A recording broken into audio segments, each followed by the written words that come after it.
Yeah, another really great question. Also something I've thought a lot about, so I come from China, and I still work a lot on China. I'm married to a Belarusian who grew up under the Soviet Union and lived through the whole transition. So this is something we think about a lot as a household, in addition to professionally. And I think, the literal definition of capitalism is that it allows individuals to control their economic destinies, right? The opposite of that would be uh, the extreme form of socialism or a nationalized economy where the government makes all of the decisions, all of the economic decisions for the household.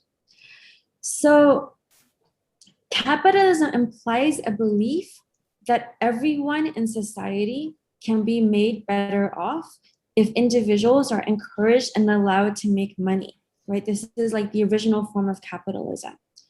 But in practice, all capitalism today, at least in developed, and by developed I mean functional economies, um, capitalism is actually moderated by the state. The state intervenes to make sure that this process of individuals making profits doesn't harm other people.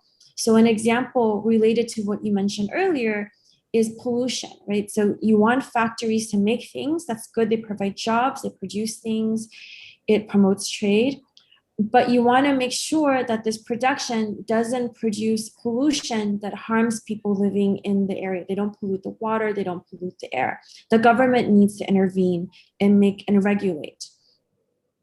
The government also intervenes by collecting taxes from people who are able to make money and then redistributing those taxes either as direct redistributions to the poor or people who are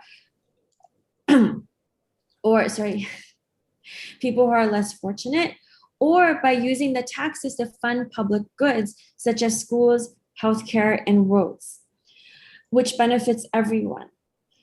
So this type of moderated capitalism is what we have today. The opposite of that is where all decisions are made for by the state, and these examples were more prevalent in the 1980s.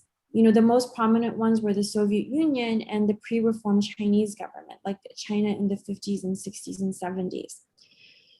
So I think one thing we learned in the 20th century, and we learned it the hard way in both the extremely capitalistic societies and the extremely socialist societies, is that the extreme forms of economies and government just don't work.